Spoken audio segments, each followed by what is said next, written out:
My wife finished her glass of wine and poured a second glass while we sat on our terrace enjoying the beautiful spring evening. I blew out a large cloud of cold smoke and watched it flutter in the wind. "I'm not going to Chicago next month, Joe." I looked at her in surprise. For the past 10 years, she has been shopping in Chicago twice a year, one on Memorial Day and the other on the weekend after Thanksgiving. She liked to spend my money on the Magnificent Mile or wherever fashionistas went shopping in those days. "And why is that?" She looked away. "I just don't want to do this.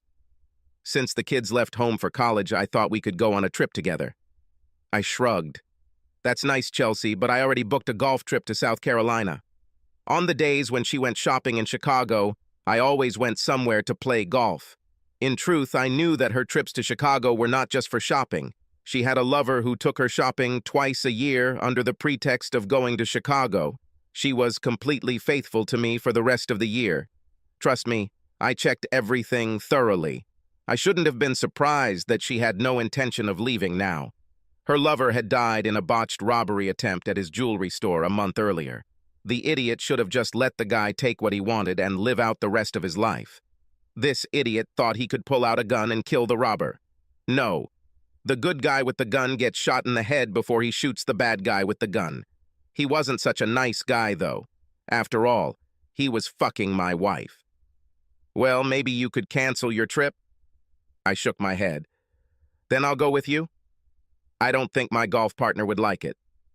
"Who are you going with?" she asked, and was struck by the realization that she had never asked who I was traveling with before. It's time to... I decided that I would put an end to the charade she started with her lover many years ago. "With Aaron." She dropped her glass. Luckily, we used plastic glasses when drinking outside. That didn't stop the expensive Chardonnay from spilling on the table.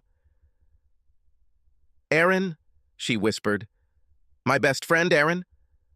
I nodded and took another drag on my cigar. A tear rolled down her cheek. "How long has she been going with you on your trips?"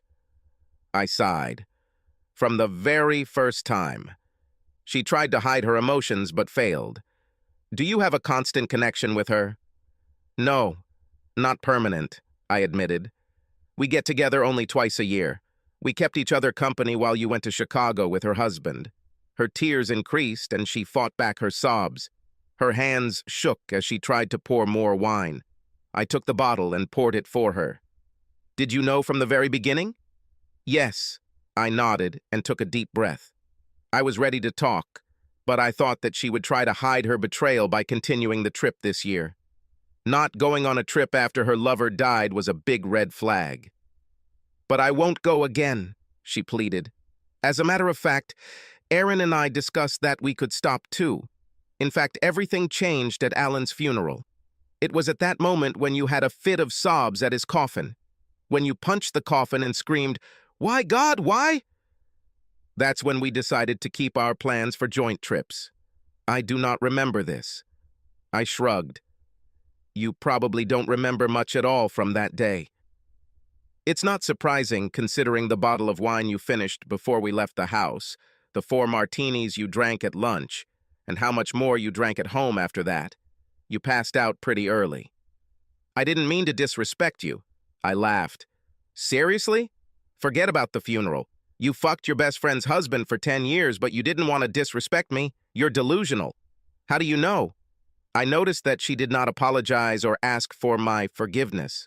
"Oh, that was easy. He told his wife that there was a diamond show in Chicago that he was going to attend that first time. It was actually a happy accident that Aaron mentioned to me that he would be out of town. I'm not sure if you remember, but we invited them to a barbecue. You ordered another drink and he went to the bathroom. Aaron was just making small talk with me." My wife shook her head in disbelief. "Yes, and as soon as she said he was going to Chicago, I told her about your shopping trip to Chicago. She was surprised that you didn't invite her to join, and at that moment we understood why you didn't. I thought we hid everything so well." "Alan traveled so often." I shrugged. "No, you were actually quite careless. You should have chosen a place that actually had a diamond exhibition. And to think that you could go on a trip on the same weekend as her husband twice a year, every year, and not raise alarm bells in our heads was just stupid. You never said anything. We thought everything was fine. It's just your arrogance and disrespect. Neither you nor Alan bothered to ask who Aaron and I went with on our trips. It really shocked us. You cared so little about this that you never wondered what your stupid husband was doing. It's not true, she said quietly. We talked about what you're doing. It never occurred to us that you were leaving together. It's funny, Chels. We thought we were caught 3 years ago. Your flights were delayed, she frowned. I nodded.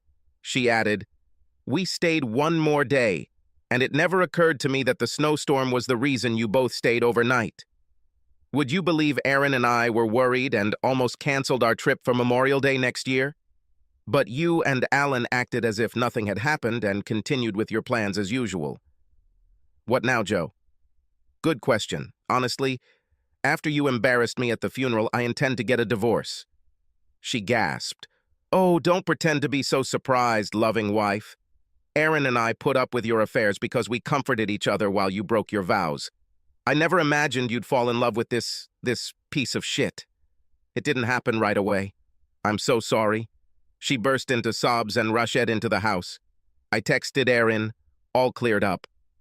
Her response was immediate. I'm waiting.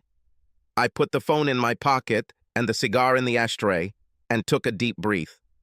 Chelsea wasn't the only one to fall in love with her regular lover.